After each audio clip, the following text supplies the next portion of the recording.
My name is Stephen Homasi. I work as a general surgeon and also as a health administrator. Dr. Homasi was a maverick young medical graduate with grand plans to serve his people. But an accident left Tuvalu's leading surgeon with a spinal cord injury, dependent on foreign care and unlikely to ever return home.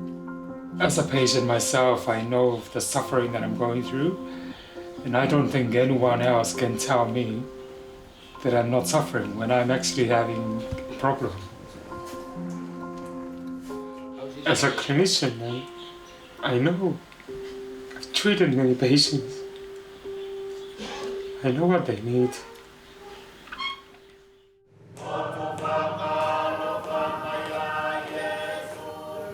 Tuvalu is a poor country dotted halfway between New Zealand and Hawaii. It is heavily dependent on foreign aid, especially to provide its citizens healthcare. People with disabilities have few services. In 1997, Stephen Homasi graduated from medical school and returned home. He was determined to improve the health of Tuvalu people. Well, medicine was always my passion. From the very start, I wanted to play doctor. When I was in high school in Auckland, I decided to do medicine in Fiji because I wanted to contribute back to my country. There were four of us in my class who were from Tuvalu. We were like the first lot out of how many years in between the other lots. So we decided that maybe it's time that we would go back and, and make a difference. Dr. Nesse trained alongside Stephen and also returned. It's a passion. I think I have that passion for medicine. I really like to be involved in things that eventuate, there's an outcome out of it. When we started working there, things were pretty limited. I mean, there was only 2 doctors working in Tuvalu, both whom were in their 70s. We really didn't know how to run a health system, so it was all learning off the job and asking questions, a lot of questions to our neighboring countries. Tough also in a way that we don't have any mentors. We don't have any specialist local doctors who we can look up to them and then they can advise us on specific areas in medicine. Across 20 years, they developed new health programs and a new hospital. But every day, they face the reality that they don't have the resources they need. The challenges that we face are more the X-ray area sometimes run out of X-ray films. The lab areas sometimes run out of consumables. The pharmacy sometimes run out of other consumables as well. Decisions about how they treat people often come down to what the country can afford.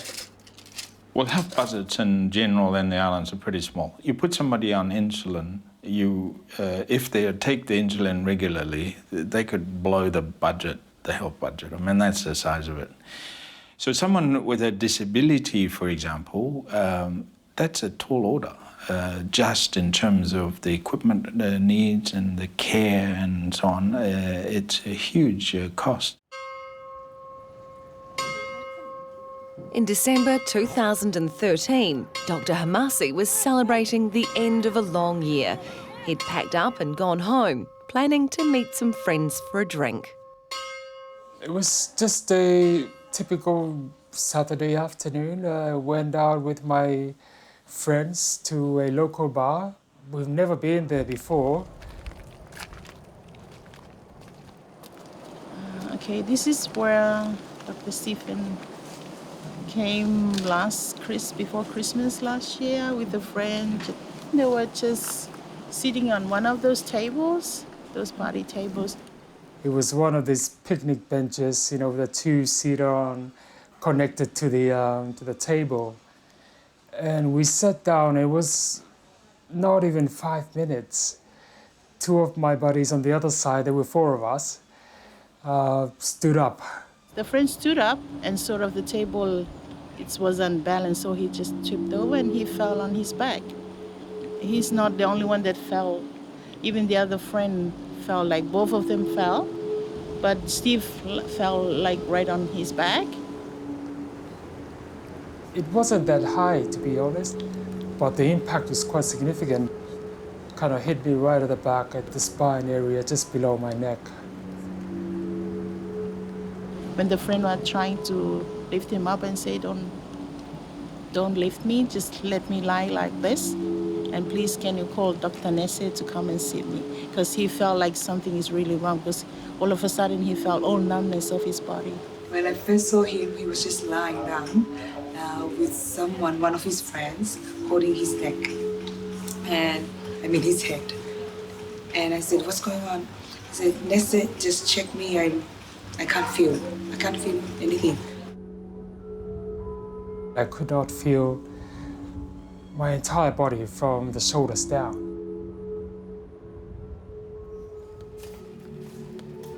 I know that I have a C-spine injury already.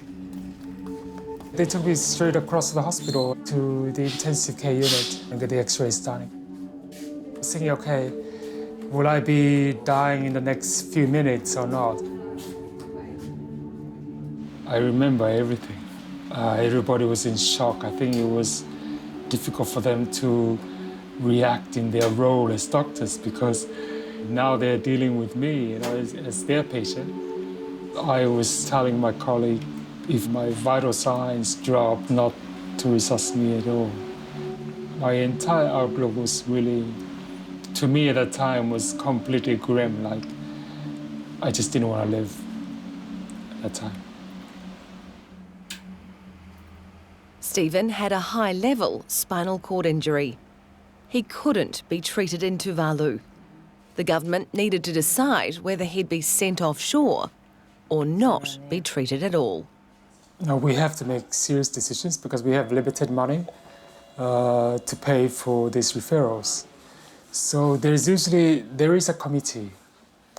This is a clinical committee. It's just comprised of medical doctors who will make up the decision whether this case will warrant referral or not. They will, of course, assess the availability of treatment in Tuvalu.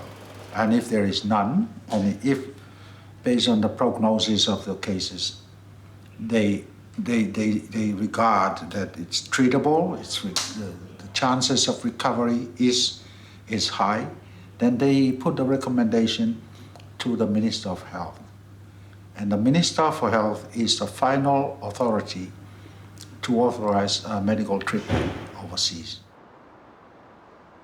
For the 3 days that I waited for the referral, deep down I was just crying to myself, really. I was thinking, oh, this is it. And surprisingly, I was kind of ready to really pass out. Like, I even wanted to say, just give me something to make me sleep and never wake up again.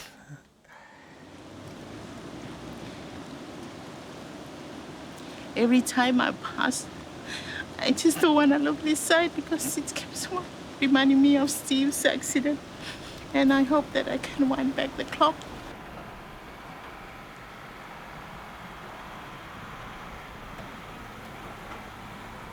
After an agonising wait, and despite the huge cost, the Tuvalu government decided to send Stephen to New Zealand for treatment.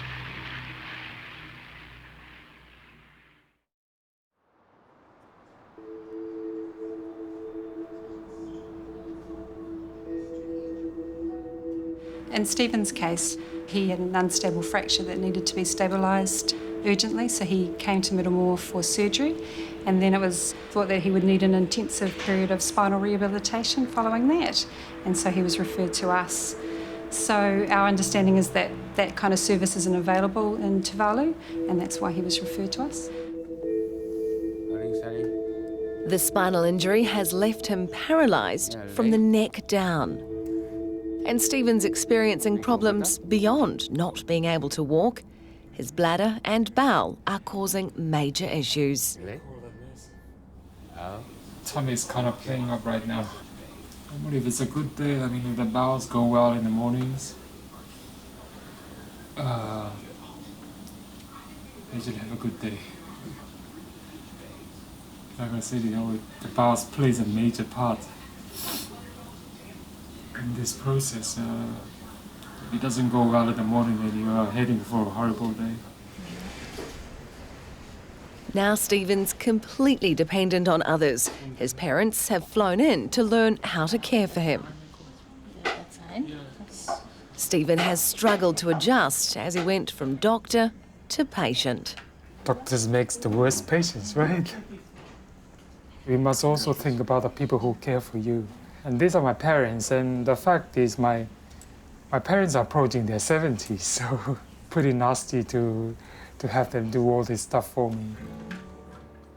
Throughout his rehabilitation, Stephen's faced the possibility he might never live in Tuvalu again. His medical vision for his country may well be over. From my window in Tuvalu, I'll be looking directly into the lagoon. It's the most beautiful place to be every evening. It kind of takes away all your stress from work after a whole day. It gives you all that beautiful color. We're still trying to adjust ourselves. We certainly hope that he somehow can recover and can be able to come back to Tuvalu and continue to offer his services. Dr. Nesse is now managing the health system alone. Whatever I can do, I will be happy, and I know Stephen will be happy as well. He kind of encouraged me to stay on. So it's more like you stay on and finish off whatever mission that we planned from the beginning, so that we can at least satisfy and see that our people are getting and receiving the best quality health care. Stephen's plight has highlighted how little has been done in Tuvalu to support people with disabilities. We have a lot of diabetes, amputees, stroke patients. And also we have injury now. We have rugby, we have soccer games going on. We don't have much of the rehab. We need to have those facilities. Earlier this year, I signed on behalf of Tuvalu the United Nations Convention on the rights of the people with disabilities. And it's a commitment to supporting that convention, and also for Tuvalu to ratify the convention, which means to implement the requirement of the conventions.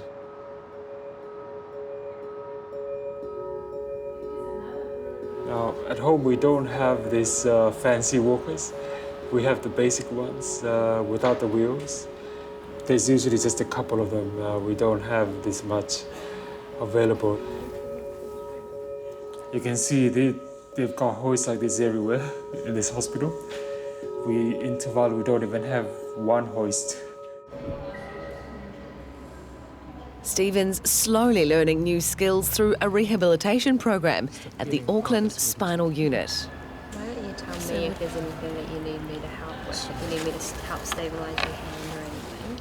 He'll never work as a surgeon again. The focus now is on small improvements. Hold on to that knife. When I first had the injury, it's basically paralyzed from the shoulders downwards.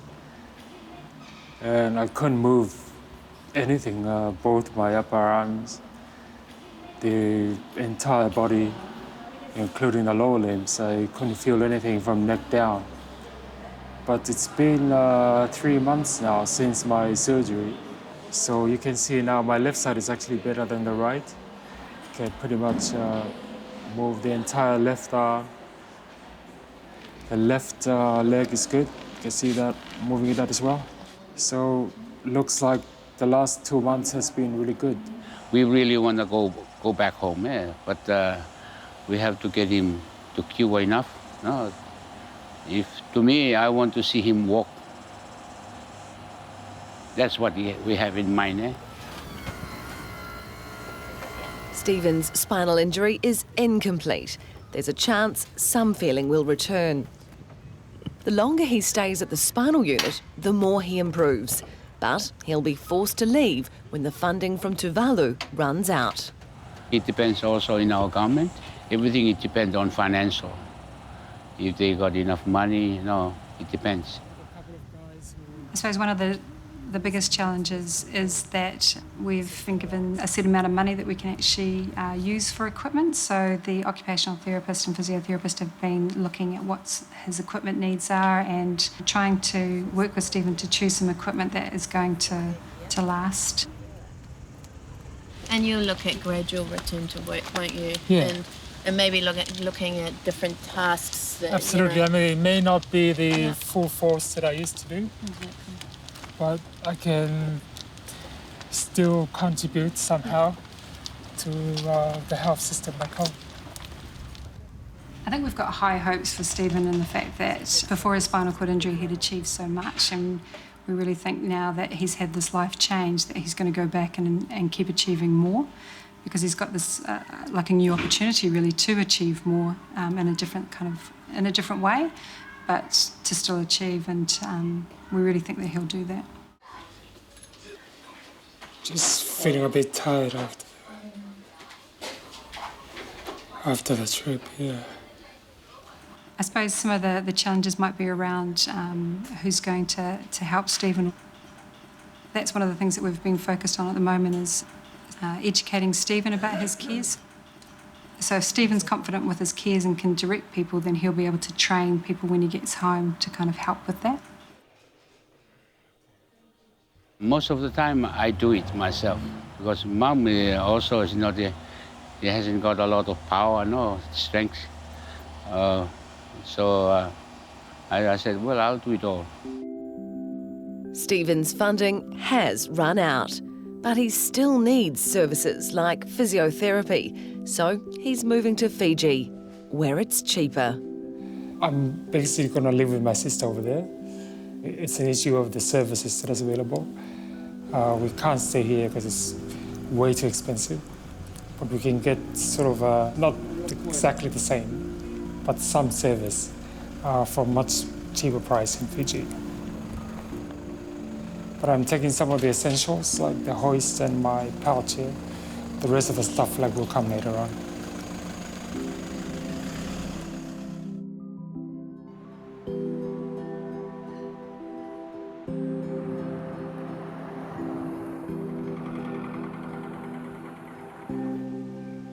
This is my sister's house, where I lived for the last 6 weeks now. My sister had to move to this place just to accommodate my situation and get a room that kind of fits my situation. And I'm pretty much confined to this sitting area. I wish it would be easier for me to move out more of the house, but facilities or services over here will not allow me to do that.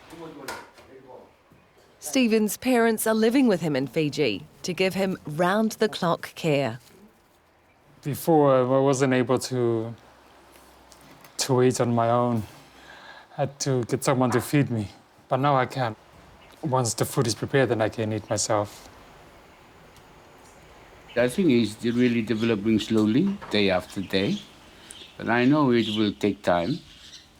But at least we can also assist him in so many ways which he wanted. So I think that's what we are trying to do. We are trying the best as we can so that he can back to his normal life. Being here with my family, it's uplifted my spirits a lot. Climate is definitely a plus for me. I don't get my stiffness. All my joints are moving quite freely now compared to when I was in Auckland. Haven't really been out of to this kind of terrain, so. But I know the road is quite rough, so haven't really tried it yet. Yeah, and there is no footpath that I can ride on, like I have to go on the road itself, but the road is quite rough. So I don't know, I feel a bit insecure. Stephen left New Zealand with just 2 pieces of equipment, a power chair and a hoist. He hasn't received other vital pieces of equipment, including a bed designed to prevent pressure sores. This bed here, totally different with the bed we have in the rehab. The bed in the rehab, they had short turning sheets on it, which you remote it, eh? But this one, we have, I'm using the sliding sheets to turn him over. Anytime, especially I normally turn him every 3 hours at the night until morning. So it's quite a job. Yeah, even the mattress for him is not the right one. This one here is a bit hard, you know. Yeah. But well, we can't help it because even here we asked the hospital here if they have any spare ones. They don't have it. Stephen believed he'd get all the equipment he needs for his rehabilitation. He's been waiting and is devastated to learn no one has agreed to pay for the gear. Yeah, this is the one that I got from Manukau Health. It's a bit disappointing because they were saying that they cannot understand why I'm developing complications and not being comfortable because I already have some equipment with me. But the fact remains that I don't have the essential stuff. I was very angry when I read that email because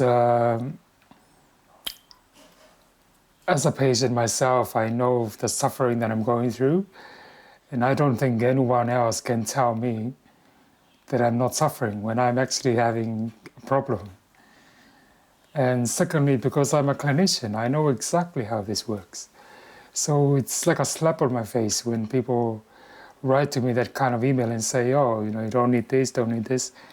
When the entire time when I was in the rehab, we know exactly what I need. This is the list of the essential things that I was taught that I must have in my environment. I was really mad, especially with our government, because I think that we have people who are concerned for this equipment already contact our government since early Jan, and it seems that they never respond.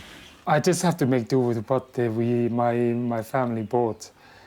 But ideally, this is not the right mattress for me. It can create sores. Now I'm back to being a patient who has to be turned 2 hourly. So you can imagine my family have to wake up the entire, every 2 hours someone has to turn me. It's not a matter of want, it's a need, that he needs equipment. And like he says, it's part of his recovery. But I don't usually complain. I try to appreciate everything that comes my way. I wrote back and said, hey,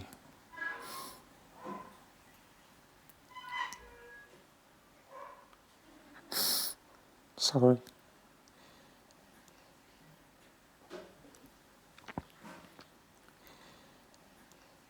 I was so angry, but at the same time, I didn't want to be too rude. So when I wrote back, I said,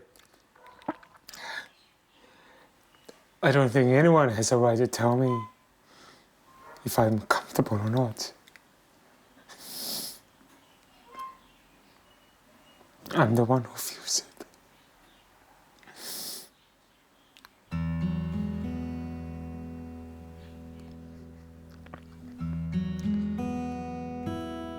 Stephen's supporters contacted the Attitude team, hoping to rally community support. Right, where are you putting that? Why aren't other agencies stepping up to the plate here? Why has it come to companies like Invacare having to donate equipment? I don't know. It all starts getting very political. So I guess that's why we're getting involved, because at the end of the day, he needs it, and he needs it now. The mattress we've got is a really high-grade foam with an active air component that can be added, and it just means that there's going to be less risk of pressure areas from spending time in bed. Right, let's get this. How hard is it going to be without it? It's going to be bloody hard. I imagine, without this type of bed, he's just going to struggle. His caregivers are going to struggle. They're going to be the ones injuring their back, you know, having to assist Stephen.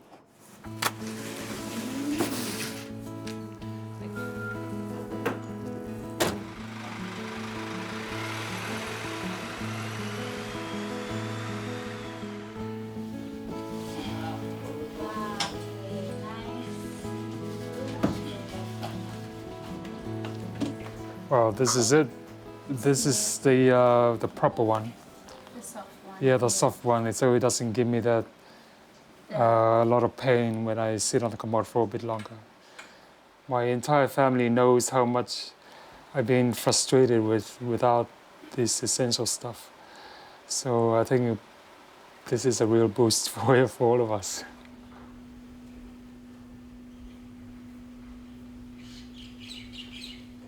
I don't think I will regain the fine movements that I would love to have as a surgeon, to be able to do it nicely on someone else. And I would never ever risk anyone else's life with my fingers not working so well. So I want to be realistic and say, oh, you know, this is where I throw up my scraps and maybe I can be more useful elsewhere in terms of health. While still heavily reliant on others, Stephen's found new purpose. He's developed a website so he can share his expert medical knowledge with doctors throughout the Pacific. The last couple of weeks I've been setting up this Facebook group, the Pacific Islands Network for Spinal Cord Injury, to bring together people in the Pacific. I would fight to get, you know, to make sure that people have access to essential services that should be available at any time. Spinal injury was never in our agenda. And it's probably sad for me to say that now that I'm having it, that I want to do something about it. But I guess it's timely, and I should do something about it. But I want to make sure that I don't miss this chance to share it, and I want people to know that there are things that we can do. Or even now I still ask him for advice because I really know that he can provide me what I need. So I still do that. Tuvalu was always where I wanted to live from the beginning. And even now, if I have a chance to, I would go back. It's where my heart is.